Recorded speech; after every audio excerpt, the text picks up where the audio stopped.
Gapak. Labay.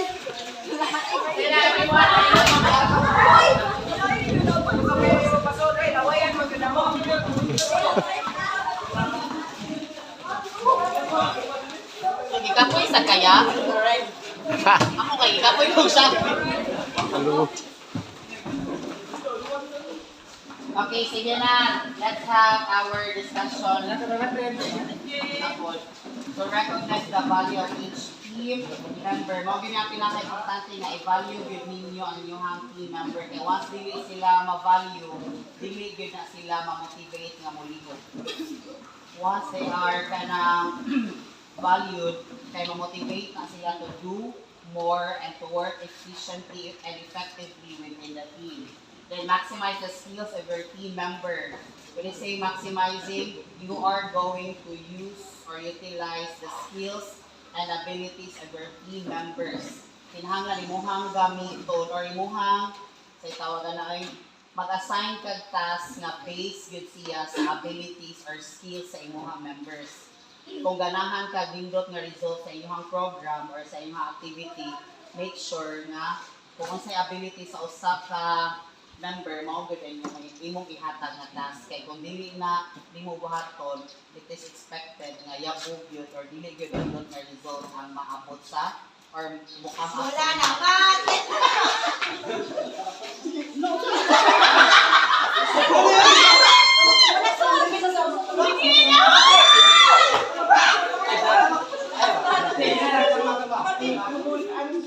maabot ta sa lasa kay pabalik ha.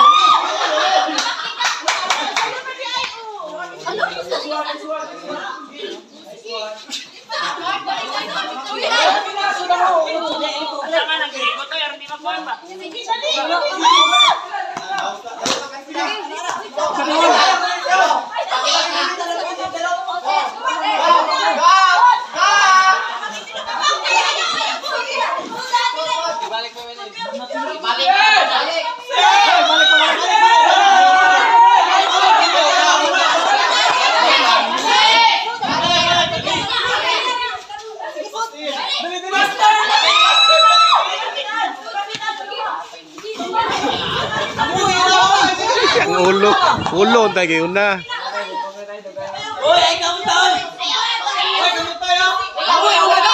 Gawin ka! Wala. Oh, dali ra kayo.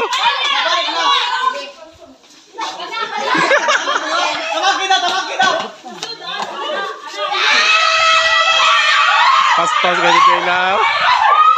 Dala biraman. Naon di ay. Oo. Wala.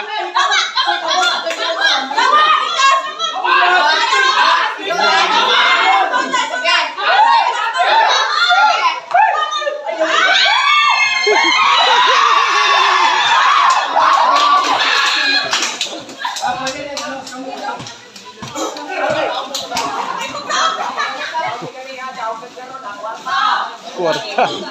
Panindo.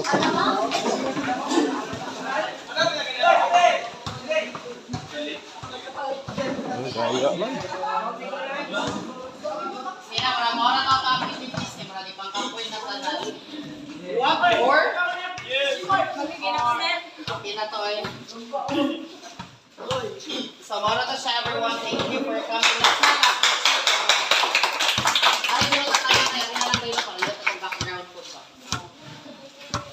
Let's have a picture together.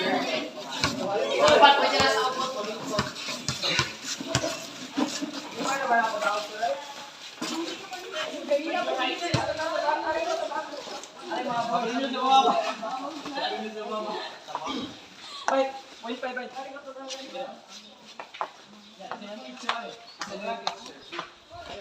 Ako ba bago sa bus ay ikot mo na yung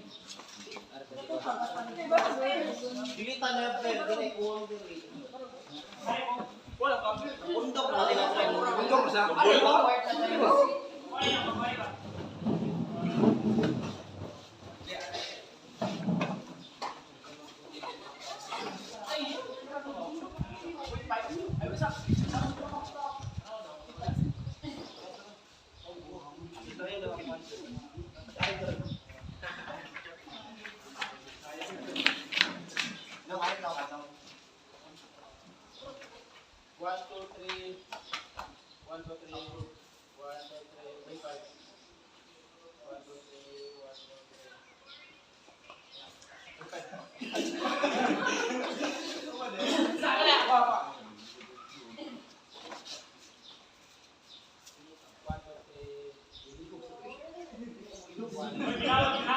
See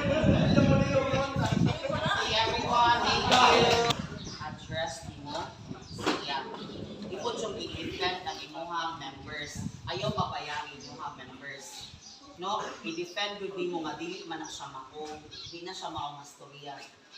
Defend your members. Kay once mo defend ka sa members, ma-defend naman ang imuhang ibuhot ng organization. Now once makafeel sila nga they are protected and they are kanang i-supportaran din siya sa members. So, it means to say, makafeel sila nga they are important sa team. Na wala doon sila pabayai sa team. But once sila pabayai sa team, diha sila makafeel o kanang isa na ay comfort na nindot ko dahil siya nga organization. Di ko na mo biya, mas mo work pa din siya nga member. And allow your team members to take risks. Mas may pasabotan na. Allow your team members nga mo find og mga bago nga mga kanang initiatives. Dili lang kay kanang magpabilin na mo sa kanan, di ba? Especially nga hapit na yung fiesta, di ba? So there will be activities nga i-insert in sa SK sa inyong fiesta po ni May, di ba? Na naman yung mga kalingawan. So ang mga tao ba yung mag-expect yun na sila o ka ng mga kalingawan yun. Mao yun na ano naman nila na anilan. Pero why don't you take risks like think of new activities na makapainggan nyo sa mga kabatanunan, bakit kabatanunan man yung focus, makapainggan nyo sa kabatanunan. E kung sa kahay mga activities na wala pa na buka. Singing contest is very common na kaayo.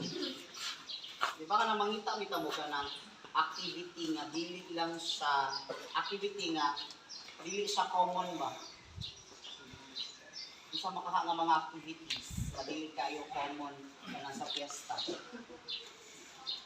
Wala, for example, sa SK night, it is expected nga sa SK night kay magkuan man mo awarding sa basketball. Diba, after na ora. After mag-disco na. Why don't you think of activity or why don't you let your new members or members nga mo take risk ba nga magunahon na sila usay mga nindot ka nga activities. It's about taking new initiatives or making new initiatives para sa community. Kung sa Kenneth, una-una na activity para sa SK9. Bitaw, kasi meron ka na natin yung mga nindot nga ideas sa inyong mag-come up na adult na dyan, murag laklan. Tila ko sila klag Ray. Bible study na lang mo. Na may mga activities nga nindot. Diba? Kasagaran yung mga activities, yung mga common lang yung mga activities. Why don't you gonna have a mag-fund run ba mo? Fund run for a cause, run for a cause, and after na sa run for a cause, kayo will have your sa tawagan na kanang foam party after sa kanang run for a cause. Why you told me this? Foam na din. Mamaitara ba siya natin, di ba? Kaya na mga initiatives sa kanila, mga ipangbuhat sa main nila, pwede po tuhatong sa taga-gibit-gibit. Na mga inana nga mga initiatives ba? Ito mas inggan nyo yung mga kabatanunan ng mga activity. At the same time, magpainana mga activity pero you are earning na mo'y cost ba? Mapa-entrance man dahil mo, mapa-t-shirt dahil mo. Nagaman sila mga pilbas sa mga inana pero exclusive lang for taga-gibit-gibit. T-shirt ka na. Kita you think na lang o mga initiatives mo na. It's about allow your team members to take risk. Dili lang ninyo i-depende kang chairman ang tanan nga mga plano. Kay mas naapa mo mo'y mas nindot nga mga plans para sa mga kabatanunan. Especially katong mga nag-eskwela sa Cebu City. Diba? Daghan may activity sa Cebu City nga pwede niyo ma-apply sa inyong barangay. Diba? You need to take risk. Ayaw mong kahadlok sa inyong i-plan. Kaya kung the more nga mahadlok mo, di mo take risk, di rin man doon na ma-achieve ninyo ang gusto nga ma-achieve. Diba? Good na, mahitabo. So, di mo take risk. Then communicate exactly exactly what is needed. Always remember, open communication and clear communication is very important. Make sure that all team members